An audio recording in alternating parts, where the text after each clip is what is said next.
Neeraj निर्कुला official YouTube channel के माध्यम से मार करिया से बाबा सिर के उतार दे बाबा हे हो सकने जम सुजान बाजार देबा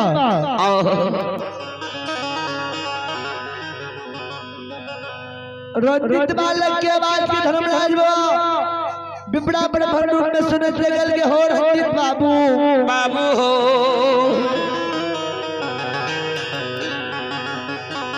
अगर तोरा डर है कि कहीं हमरा अगला से कोई चुरा लेते तो तोरा अगला घोल के रखवारी हम क्या देबो रंजीत लेकिन तू जा सुजान बाजार अपना माता पिता के बुला के ना ना हो श्रोता बाबू हे हो रंजित बालक कल के बाबा तू तो साधु महात्मा छिए हमरा जगह छी सुजान बाजार जाले साधु महात्मा जोगी फकीर नचनिया भगतिया भजनिया के कोनो गारंटी नहीं रहे कोई ठिकाना ना कखनी कहां जेते अगर कोई ठिकान नहीं छे बाबा हे हो बाबा बाबा हो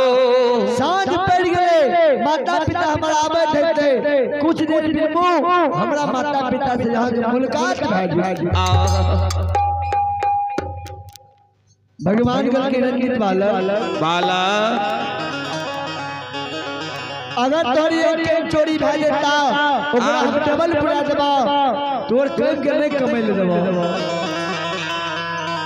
रंजित वाले सुन लगे महात्मा बेची फाई फाई करे छे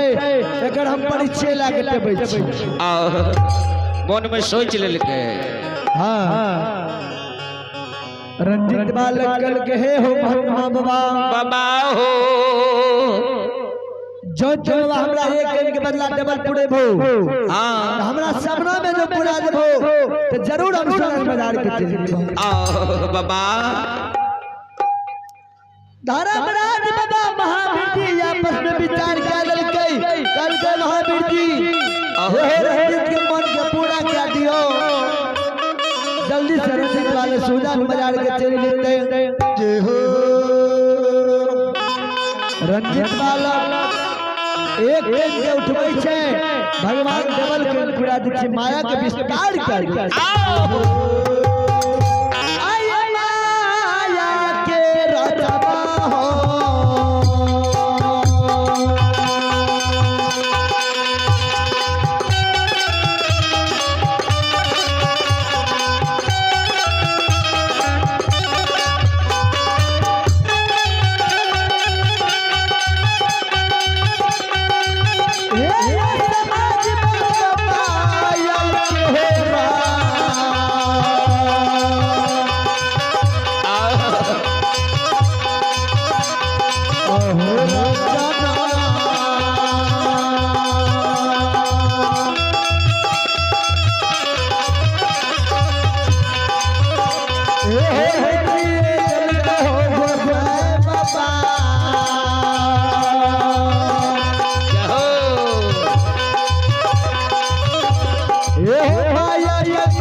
की कल के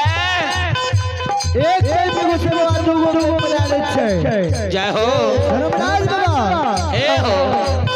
व्यवहार के रंग बालक छै आओ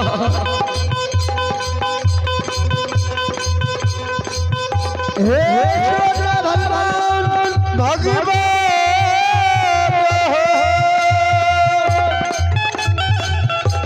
रंजित वाले धर्मराज बाबा के व्यवहार के देखै छै जाहो जाहो रंजित वाले के मन में विश्वास लागले जे सही भी बात में हमरा द्वार की रखवाली कैल हे यो बाबा आइए चलिए हो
रंजित बालक दरबार बार गेट के पास गहवर में धर्मराज के बागी गहवर में प्रवेश कर गेलै माता के बनाल बसिया गहवर में राखल रहे बसिया के निकाल के मुख में डालै छै बसिया में आवाज लगबे बसिया बजबे बसिया में भगत हरि नाम जाग रहले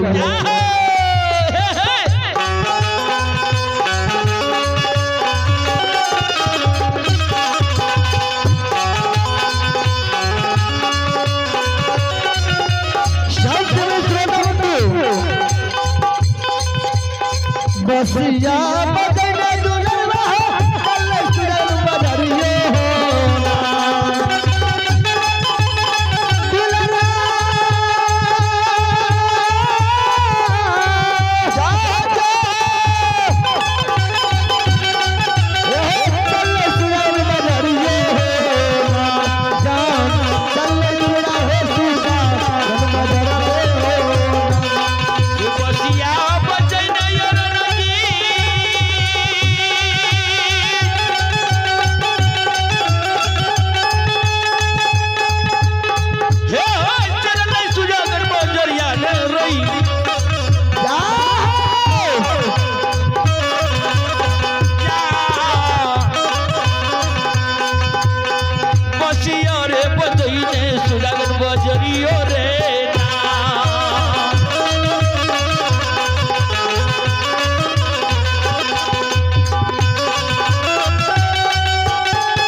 बसिया के सरकार बजबे है बसिया के बाद वो सुनर बाजार के सीमांत पर अनमोल बाजे है जय हो जय हो बसिया बजबे बसिया में भगवान के गुणगान गावे बसिया बजबे बजने रंजीत बालक सुनर बाजार के रास्ता ढाले एक धाम पीछे दू धाम पीछे ऐसे धाम में सुनर बाजार के सीमांत पर पहुंचे सुनर बाजार के सीमांत पर रंजीत बालक बसिया बजबे बसिया में भक्ति हरि नाम गावई है।